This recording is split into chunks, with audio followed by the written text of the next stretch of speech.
As Elon mentioned, a vote is expected as early as this afternoon on the controversial Green New Deal, a proposal to completely transition to renewable energy by the year 2030. And joining us now, Senator John Barrasso, chairman of the Environment and Public Works Committee. It's funny, Senator, because I actually kind of understand what Representative Ocasio-Cortez is saying. She's saying you're just doing this to sort of out that it's not going anywhere. But I don't know why you'd propose it if you didn't want that to happen. You weren't serious in the first place, I guess. But it can't go anywhere. So why do it? Just to out people as to whether they vote yes on this?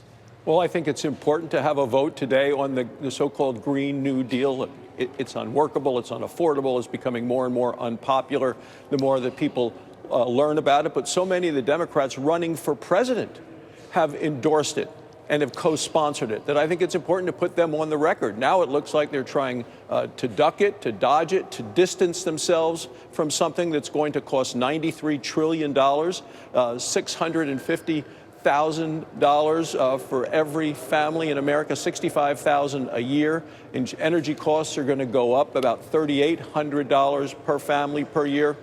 And Joe, even the AFL-CIO is against it because of the impact it would have on our strong, healthy, and growing economy and just how bad it would be for jobs. But you see, you realize, though, that you just said it. You're going to out the people that voted for it and really sort of shame them or at least make them look bad or silly or whatever, right? I mean, it's not going to pass. It's not real legislation. It's you know, you're going to spend a day doing this, and it's totally meaningless, right? Well, I think it's very meaningful when people are running for president and say this is part of their agenda. These are the things that they're co-sponsoring with the 2020 election coming up, and they're putting their name out there as a presidential candidate as part of this sharp left turn that so many Democrats are taking. I think it's important for the American people to see just where they are, where they stand on things. The Democrats have proposed it. The vote today is to actually get on it, to debate it, to talk about what we need to do about a world with a changing environment, how we need to deal with that in a responsible way. And Republicans have responsible solutions to deal with climate change that is occurring.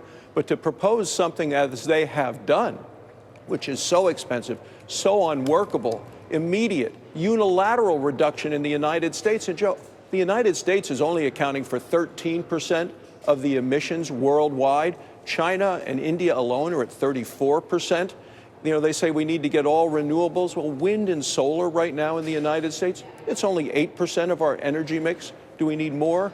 Yes, but are we going to be able to fill that gap that exists between the reliable energy that we need every day and the renewable energy? Not with this Green New Deal.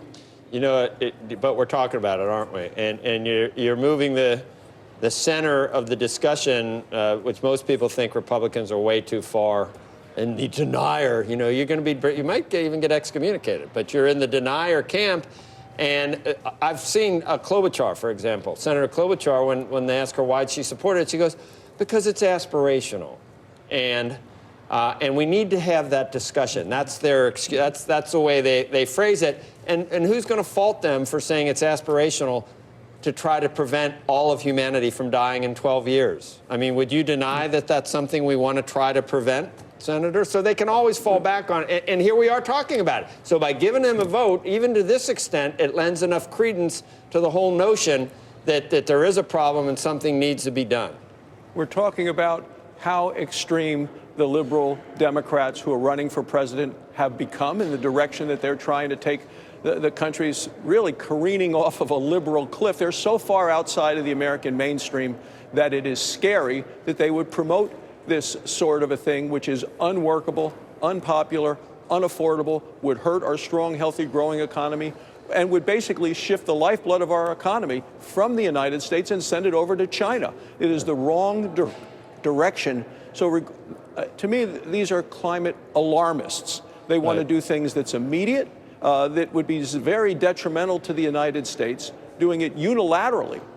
in a sense that we would be the only I mean, ones doing it. There are solutions in terms of new technology. I see why they're mad. I see why they're mad because I can't wait for it. I mean, I was doing a little devil's advocate, but I slow down on the highway too, and I can't wait to see this today. This is just so beyond the pale that. And you really, what's funny is watching Steny or some of the other leaders of the Democratic Party, they keep saying the same thing, that we had all these new people come in here and you keep talking about these three. Stop. I mean, they're sensitive to talking about those three new Congress people that get all the press and all the attention. And this is, I think, the most famous one. How many followers does she have on Instagram now, AOC? She's millions. Millions. And this is her deal. And you're just going to just make it totally embarrassing for them, Senator, which, as I said, I don't know whether you should do it, but I'm definitely going to be, I don't know, I probably shouldn't say enjoying it. But have fun today with this. Because I'm the chairman of the committee that is actually coming up with responsible ideas in a bipartisan way, working together. Advanced nuclear reactors, things that are going to be safer, smaller, more efficient, things that we can deploy around the world that would have an actual impact, that are scalable. The other is the carbon capture and using that carbon. Okay, yeah, okay. There are things that'll work. All right, don't capture too much carbon. It's the 93 trillion that I like, because Mohammed says that's fine because of the new monetary theory. We can do 93 trillion. Joe. You didn't say, is that not what you? Okay, don't do it then. That's too much. We do not have 93 trillion to blow on this, I don't think, do we? The country can't afford it. It's not, look, this is a big green bomb. And I can expect the Democrats to try to duck the vote on this today. Yeah, they may not show. They may not show. President, you never know. Are you allowed to say president? I don't know. Thank you. Thanks, Senator. Thanks for having me. It's from Wyoming. I mean, you love fossils.